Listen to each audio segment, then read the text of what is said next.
지난해 우리는 수원시가 민자 사업자와 유착하여 업자의 불법 이득을 위해서 소음 피해 대책을 제3자에게 미루면서 피해자들이 6년 이상 생활이 망가진 상태라는 것을 말씀드렸습니다. 먼저 건물주이신 이종주 선생님께 여쭙겠습니다. 민자도로 교량 하부에서 반사되어 나오는 반사소음 피해 대책을 마련하지 않고 3년 뒤에 제3자 전혀 상관이 없는 아파트 건설업자인 한화건설에게 그 대책을 미루었다고 하셨는데요. 네.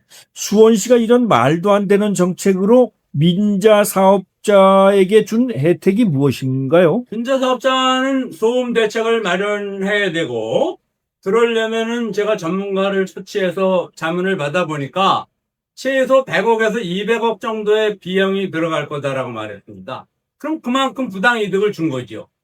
또 한화에게 대책을 강요했는데 그 강요한 대가로 아파트 주민들을 위해서 설치하게 되어 있는 방음벽을 400~500m를 또 잘라 먹었습니다. 그러면 또 그쪽에다가도 또 부당 이득을 100~200억 준 거죠. 최소 100억. 그러면은 업자들한테는 끊임없이 혜택을 주고 피해자들은 저 같은 피해자뿐 아니라 임차인들만이 아니라 아파트 주민들까지 약 1000가구가 넘는데 그 주민들까지 피해가 가게 된 겁니다. 이것이 깡패 행정이 아니고 뭡니까? 이거 도둑질 행정입니다. 수원시가 사실상 주민들의 권리를, 권한을, 소음 방지 시설을 도둑질한 거 아닙니까? 이렇게 해서 업자에게 이득을 부여한 거죠. 수원시가 왜 이렇게 심각한 도덕적 해이를 보이는 깡패 행정을 했을까요? 앞에서도 말씀드렸습니다만은 염태영 시장이 민자도로에 부당하게 200억을 계약서도 없이 준 그런 관계였습니다. 이게 보통 유착 관계가 아니었던 것이죠. 그런 유착 관계의 일환 때문에 공무원이 어쩔 수 없이 이런 상황에 몰렸다고 저는 생각합니다. 염태영 시장이 업자를 비호할 만한 특별한 요인이 있었는가? 이거에 대해서는 여러 가지 소문이 떠돌고 있습니다. 여기에서 핵심 문제는요, 업자에게 특혜를 주기 위해서 피해자를 입지 않아도 되는 피해를 지금 6~7년 이상 입고 있는데 현재까지도 아무런 대책이 없다는 사실인 것 같습니다. 이것은 행정폭력을 넘어서 염태영 전 수원시장과 수원시의 심각한 약육강식적 폭력 인식이 있다고 보이는데요. 그렇습니다. 약육 방식입니다. 아주 큰 피해자 중에 한 분이신 이창구 사장님이 나와 계신데요. 꽃피는 산골이라는 음식점을 경영하시다가 소음 피해로 폐업을 하셨잖아요. 그러고 나서 어떻게 생활을 하셨는지요? 굶어 죽을 수는 없었고요. 용인 삼성 레미안 경비를 취직했었습니다. 한 2년간 다니다가 정신적 고통으로다. 그래서 앞으로 살아가야 할 그 생각과 이런 생각 저런 생각으로다 공황장애 비슷한 게 와고 의사 처방을 받아도 정신치료제를 먹고 있습니다. 지금까지. 불면증 약과 병원 치료와 병행해 가면서 지금까지 생활을 하고 있습니다. 그게 한 7년 됐습니다. 아주 그 정신적 고통, 육체적 고통이 굉장히 심하셨는데요. 한 2년 아파트 경비원으로 계시다가 이제 수원을 떠나셨다고 얘기를 들었는데요. 네. 그 이후에는 어떻게 지내셨는지요? 아파트 경비 봉급으로다는 도저히 먹고 살 그 수입이 안 돼가고 둘이서 살아갈 수가 없었습니다. 그래서 지인의 소개로다 목포로 내려갔어요. 목포에 내려가서 고놈은 생선 분별 작업 우리 부부가 처음 그거부터 시작했었습니다. 그 연세가 있어서 경비도 설 수가 없었고 수원에서 살기에는 너무 정신적 고통도 네, 있으셨고 수원이 그래서 이제 그 목포로 내려가셔서 업한장에서 이제 고된 노동을 하셨다는 말씀이신데요. 네. 그러니까 집을 떠나시니까 숙식 비용도 그게 만만치 않았을 것 같네요. 제일 큰 문제가 그거죠. 먹고 사는 건데 조그만 민박집이나 제일 싼 거 여관 그런데 전전하면서 밥이야 여관에서 라면을 끓여 먹고 혼밥을 사서 먹던 점심은 주니까 작업장에서 네. 그렇게 먹고 살았어요. 목포 시장, 그다음에 울릉도, 포항, 통영, 제주도, 또 섬에도 들어가 있으시고 네. 이렇게 여러 곳을 떠돌았다고 하시는데 네.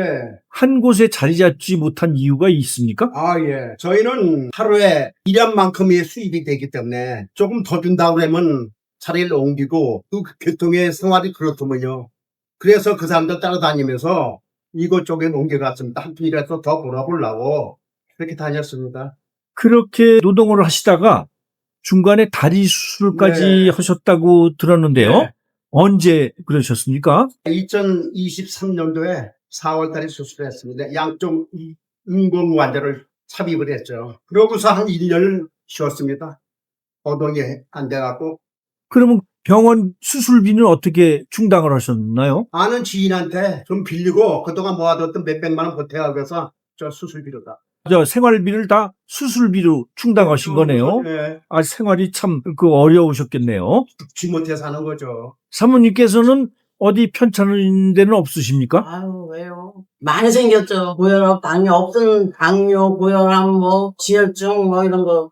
약을 많이 먹고 있는데, 또 잠도 못 자서, 또 불면증 약 먹고, 병원에 다니고 있어요. 지금도 잠도 못 자고 있어요. 어떻게 사시는데 힘이 드시죠? 아우, 힘들죠. 너무 힘들고, 아유, 죽고 싶을 때가 많아요. 솔직히, 살고 싶지 않아요. 세상이 싫어졌어요, 그리고.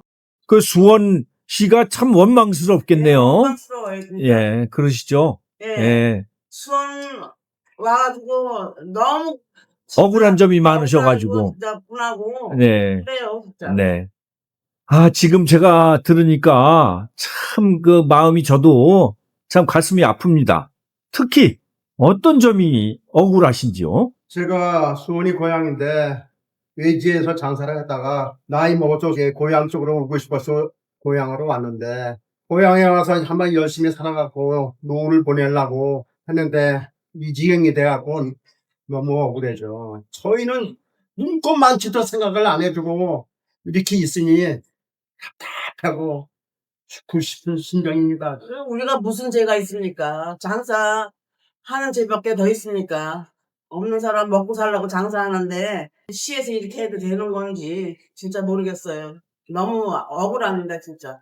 두 분께 여쭙게요. 정말 수원시에서는 피해자 대책을 한 번도 제안한 적이 한 번도 없습니까? 받은 적이 없습니다. 일반인이 보기에는 어떤 제안을 했을 것이라고 이렇게 생각을 하고 두 분께서 더 받으려고 버틴 게 아유. 아니냐 이런 생각을 할 수도 있는데요. 옛날로 다 그냥 불려놨고 저희가 뭐 돈을 바라겠습니다. 이 나이 먹어갖고 바라는 것 같습니다. 구체적인 제안을 전혀 받은 적이 네. 없으시다 이 말이시네요. 네. 나사장 그러면 어떤 피해를 입으셨는지요? 저는 처음 들어왔을 때 이곳이 상당히 조용하고 가족들이 놀러 올 수 있는 그런 공간의 느낌으로 컨셉을 잡고 여기에 이제 들어오게 되었습니다. 근데 들어오고 얼마 안 있어 공사가 시작됐고 덤프트럭들이 왔다 갔다 하고 가게 들어오는 진입로를 항상 막았어요. 거기에 공사가 시작되고 나서 저쪽에 그 위에 우물 같은 데가 있었는데 거기를 또 공사를 하기 시작하면서 물이 다 범람해서 넘쳐왔었어요.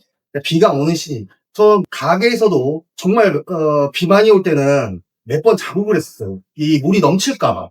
그런 피해가 계속 지속되는 와중에 19년도쯤이었을 거예요. 도로가 완공되기 전에 지나가면서 이제 크로스가 됐는데 그때부터 소음이 엄청나게 심해졌어요.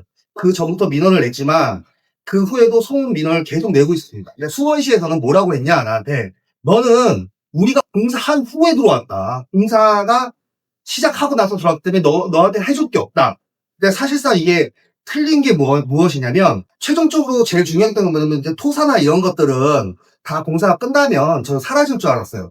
근데 소음 피해로 이게 이어졌는데 그 소음 피해로 이어져서 저는 이제 장사를 더 못하게 된 거예요. 너무 시끄럽고 사람들이 안 와요. 그렇게 해서 피해가 계속 이어진 거죠. 그러니까 어떻게 보면 그 소음 피해를 가장 많이 받으신 분 중에 하나인데 그렇죠. 예. 수원시는 말하자면 책임 회피를 한 것이네요. 어떻게 보면 나 사장님한테도 수원시의 행정폭력이 지금까지 지속되고 있다는 그런 말씀이네요. 여러분, 이번 회에서는 수원시 염태영 전 시장, 이재준 현 시장의 깡패 행정의 모습을 보셨습니다.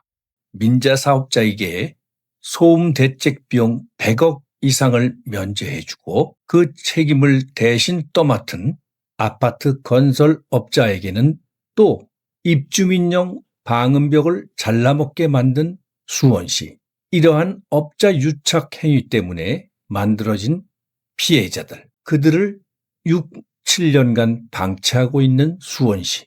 여러분, 이것이 범죄가 아니고 무엇입니까?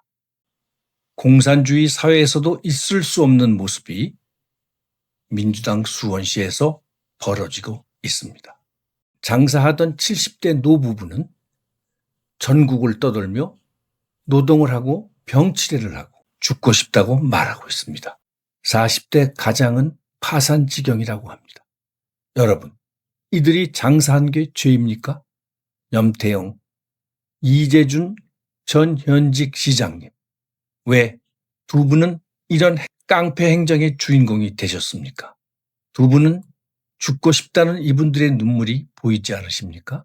이것이 당신들이 바라는 시민의 공복이라는 시장의 진정한 모습입니까? 피해자들의 눈물 어린 사연은 다음 회에서 연속 이어집니다.